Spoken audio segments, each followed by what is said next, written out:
Hello class, welcome to our class 2 of chapter 2, that is business service first.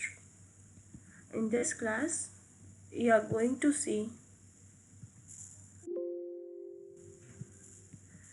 type of insurance and privatization of insurance and insurance regulatory and development authority, that is IRDA. First one, let us see what is type of insurance. Insurance are divided into two types, that is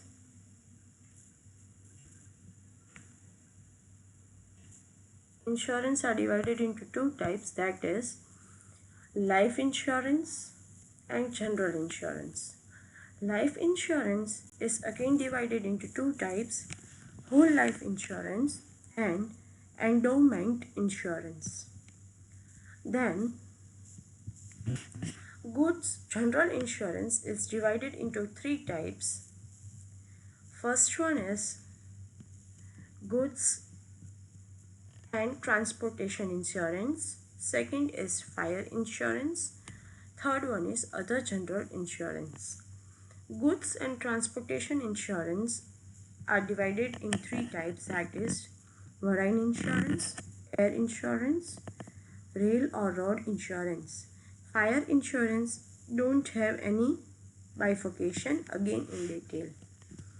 Other general insurance covers insurance against loss, health insurance, insurance against theft, animal insurance, group insurance, sports insurance, vehicle insurance, third-party insurance, credit insurance, insurance of loyalty against fraud, accident insurance, insurance against natural calamities, employees compensation insurance, employees compensation, 2 times it is given in your textbook, both are same. Now let us see what is life insurance. Life insurance in that first type was whole life insurance. When a person who is insured dies, the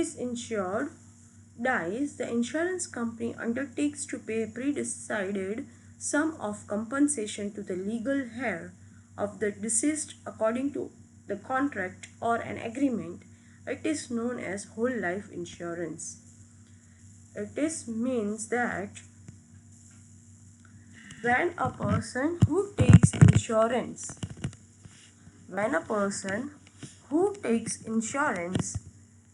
if dies, then that person will get some amount as a compensation from the insurance company. That amount will be according to the insurance contract, according to the insurance policy. The insurer has to pay periodic premium which is to be paid throughout his life. Now insurer means person who is taking life insurance will have to pay certain amount every year or according to the policy. If policy term is to pay amount up to age of 50, then that person will pay premium up to age of 50. If policy term is like this, that a person have to pay up to 80 years, then 80 years of age, then a person will keep on paying premium, means amount, to the insurance company till 80 years of age. Then when that insurer dies, at that time company will give amount to the legal heir. Life is precious and hence there cannot be any price decided for it. An insuree decides the value of his life and his capacity to pay premium. What is meaning of this? We cannot price tag our life, but insuree means a person who is taking insurance will take a policy according to his willingness, according to his ability to pay premium. If the policy amount is high, means if policy amount is, say for example, is 1 crore rupee, then when that person will die, at that time his or her legal heir will get around 1 crore rupees. But to get 1 crore rupees to the legal heir after death, person have to pay premium. The higher the amount of policy, the higher the premium. Higher the policy amount, higher will be the premium. So person will take policy according to his capacity to pay premium. In this case, the principle of indemnity cannot be applied at the time of death of an insuree. Principle of indemnity, in previous video I have explained. Principle of indemnity means what? Company will decide the compensation amount by the loss. But here company cannot decide. Company will not decide. It is fixed in policy. If you are taking 1 crore policy, then it is fixed that you will be getting 9,10,000 or 9,50,000. This all 90,50,000 or 90,70,000 or 90,10,000. This amount is fixed only. So in this, principle of indemnity is not applicable. Means company is not deciding the compensation amount. Why? Because things are written clear in the contract. If death is not natural, the insurance company has to give the full amount as per the contract to the heir of the deceased. Means if death is not natural, मतलब accidental death है तो accidental death if occurs, then company will have to give full amount as per the contract. In contract, whichever amount is written, that is to be given by the company to the person who is legal heir of the insuree. Now, second one is endowment insurance. When insurance company promise to pay the policy amount to the insuree at the end of policy period to him or to the legal heir in event of his death is known as endowment insurance. In return, the insuree pay a pre-decided amount as a premium periodically till the duration of the policy. Here, insurance company promise to pay the policy amount to the at the end of the policy period or at the time of legal. Here difference is what? In first life insurance, whole life insurance, when insured matlab when an insuree dies, at that time only you will get the amount. But in endowment, you will get amount after the completion of policy period also. You will get the amount after the completion of policy period also. That is, say for example, policy period is of till the age of 50. Till the age of 50, policy is there. Okay. But if my policy term is till 45 age only, then if I am having endowment insurance, then I will get my amount, my compensation at the end of 45 age. I will not have to wait for my death. Or if I die before 45 years, say for example at 40 years I die, then in endowment they will give amount to the legal heir, means to my legal heir. And here in life insurance, what happens? Up to 45 age your policy is there. Up to 45 age your policy is there, you are paying, and after 45 age you will not get your compensation. But here after policy period you will get your compensation. Here when you will get your compensation? When you die. I think the things are clear. Now general insurance. In general insurance we have three types. First is goods and transportation, second is fire insurance, and third is other forms of general insurance. First, we will see goods and transportation insurance. In that, there are three types, that are marine insurance, air insurance, and rail and road insurance. Marine insurance means what? It is for the transportation when goods are transferred via sea route. Then there are chances of getting lost of goods due to water or due to rain or due to natural calamities like tsunami in water. Your goods might get destroyed. So to compensate that loss, insurance company provide you the marine insurance. Transportation of goods through sea route is very economical, but it is risky and slow. Economical means it is very cheap. It is very cheap to transfer goods via sea route, but it is risky and slow process. In 18th century, most of the international trade used to take place via sea route. Hence, it is very ancient and widely used form of insurance. Lloyd's of London was the first to start marine insurance. Lloyd's of London were the first to start marine insurance. This company has maintained its image of loyalty for more than 325 years. Means this is the first company who started marine insurance. This is insurance company who started to give or provide marine insurance, and it is working for more than 325 years. Means you can imagine how old this company is. Second is air insurance. Air insurance, by air things becomes easy, but it is costly and risky. So, and valuable and lightweighted good can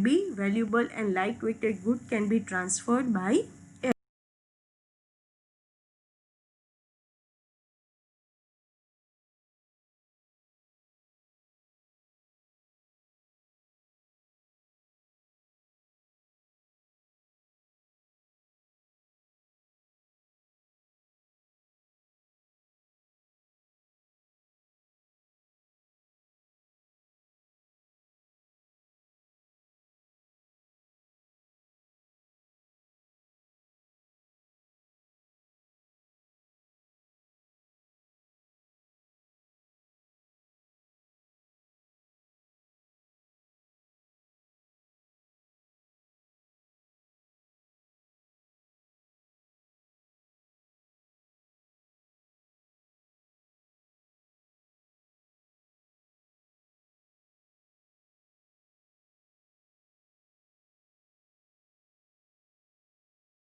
our class.